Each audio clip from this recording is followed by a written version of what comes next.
363. The Virtuous Maiden. In Shaoxing, there was an old widow who was spinning yarn late at night.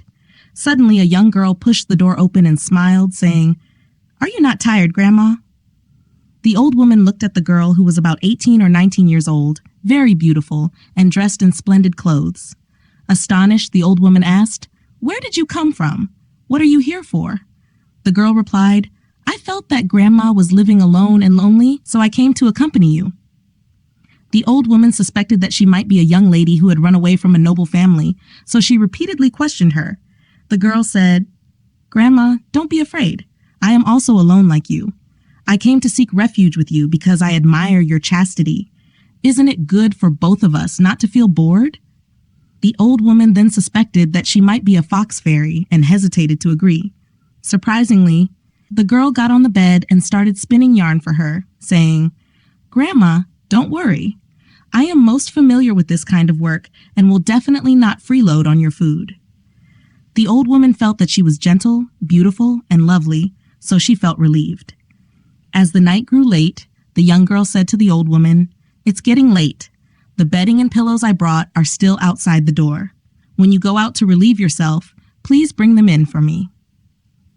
The old woman went out and indeed brought back a large bundle. The young girl unpacked it and spread it on the bed. It was some kind of silk, but the old woman couldn't tell. She only felt it was fragrant and smooth. The old woman also spread out her own cloth quilt and slept with the young girl. Even before the young girl had finished undressing, the room was filled with a strong fragrance. As she lay down to sleep, the old woman thought to herself, "Encountering such a beauty, it's a pity I'm not a man." The young girl laughed by the pillow and said, "Grandma, you're in your 70s and still have such thoughts." The old woman said, "Nonsense." The young girl said, "If it's nonsense, why do you want to be a man?" The old woman felt even more afraid that she was a fox spirit. The young girl laughed again and said, "Since you want to be a man, why are you afraid of me?" The old woman trembled all over, even the bed shook. The young girl said, "Oh, with such courage, still want to be a man. Let me tell you the truth. I am indeed a fairy, but I mean you no harm. However, there is one thing. As long as you speak carefully, you won't have to worry about food and clothing." In the morning, the old woman got up and prostrated herself on the bed. The young girl reached out to pull her up, and her arm felt as smooth and greasy as oil, emitting a warm and moist fragrance. As she touched her muscles, the old woman felt light and happy all over again, and her mind wandered once more. The young girl teased her, saying, "Old lady, you just stopped trembling. Where did your heart go again? If I asked you to be a man, you'd sacrifice your life for love." The old woman said, "If I were really a man, how could I survive this night?" From then on, the two of them got along well, working together every day. The flax thread spun by the young girl was even, fine, and glossy. The cloth she wove was as bright as brocade, selling for twice the usual price. When the old woman went out, she would lock the door from the outside. If someone came looking for her, she would entertain them in another room, so no one knew that the young girl had been living there for half a year. Later, the old woman gradually leaked this matter to people with whom she had a good relationship. The sisters among the neighbors all asked her to introduce them to the young girl. The young girl reproached her, saying, "You are not cautious with your words, and I won't be able to stay here for long." The old woman regretted her careless speech and blamed herself deeply. However, the requests to meet the young girl grew day by day, and some even resorted to coercion. The old woman cried as she tried to explain herself to the young girl. The young girl said, "If they are just female companions, it's fine to meet them, but I'm afraid of lecherous men who might disrespect me." After repeated pleas, the young girl finally agreed. A few days later, old ladies, young women, and maidservants all lined up on the main road, burning incense. The young girl disliked the chaos and the crowd, and regardless of the visitor's status, she remained silent, allowing them to pay their respects. The young men from the same hometown heard about her beauty and were moved. However, the old woman rejected all of their advances. There was a young man surnamed Fei, a well-known scholar in the local area, who spent all his money to bribe the old woman, and she agreed to introduce him. The young girl already knew about this and reproached the old woman, saying, "Are you trying to sell me?" The old woman admitted her mistake and begged for forgiveness. The young girl said, "You were greedy for his bribe, while I was moved by his infatuation. You can introduce him, but then we will have no fate left between us." The old woman bowed again, and the young girl agreed to meet him the next day.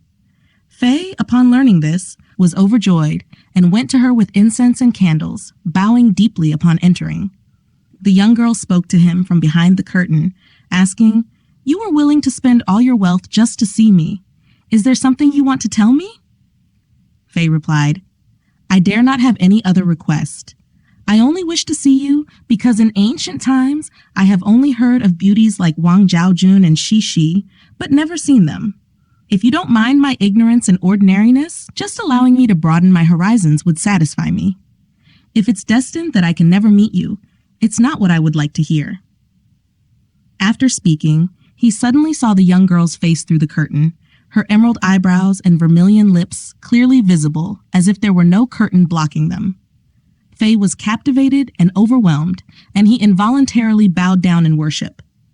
After rising, the curtain suddenly became thick and heavy again, blocking his view. He regretted not seeing her lower body just now, but as soon as this thought arose, he saw a pair of embroidered shoes peeking out from under the curtain, slim and delicate. Faye bowed again. The voice behind the curtain said, "Forget it. You can go back now. I'm tired." The old woman then led Faye to another room and served him tea. Faye inscribed a poem titled Nanxiangzi on the wall. Between the curtains softly lit, 3 inches of silk-like lips shimmer. Walking delicately, lotus petals softly fall to the ground. The flowers bow the phoenix's head, grasp it, its soft in hand, becoming a butterfly, shedding the hem's edge, smelling the fragrance even in death, it's sweet. After finishing the inscription, he left. When the young girl saw the poem, she said unhappily to the old woman, "I said our fate had come to an end. Doesn't this prove that I was right?" The old woman knelt down again to apologize. The young girl said, "The fault is not all yours. I accidentally fell into the trap of love and displayed my beauty to others, thus being tarnished by dirty words. It's all my fault. It has nothing to do with you. If I don't move out soon, I'm afraid I'll sink deeper into this trap and won't be able to escape from disaster." So she packed up her belongings and left. The old woman chased after her to persuade her, but in the blink of an eye, the young girl was already gone. 364. The Carpet Invasion. The red-haired country was once permitted to engage in trade with China. When the border commander saw too many of them coming, he forbade them from landing. The red-haired people insisted that they only needed a piece of land as big as a carpet. The commander thought that such a small space could not accommodate many people, so he agreed. The red-haired people placed the carpet at the port, where only 2 people could stand on it. By pulling the felt, they could make room for 4 or 5 people to stand on it. As they continued to pull, more and more people climbed ashore. In no time, the carpet had grown to about an acre in size, with hundreds of people standing on it. Suddenly, these red-haired people drew their short swords and launched a surprise attack, plundering the surrounding area for several miles before leaving.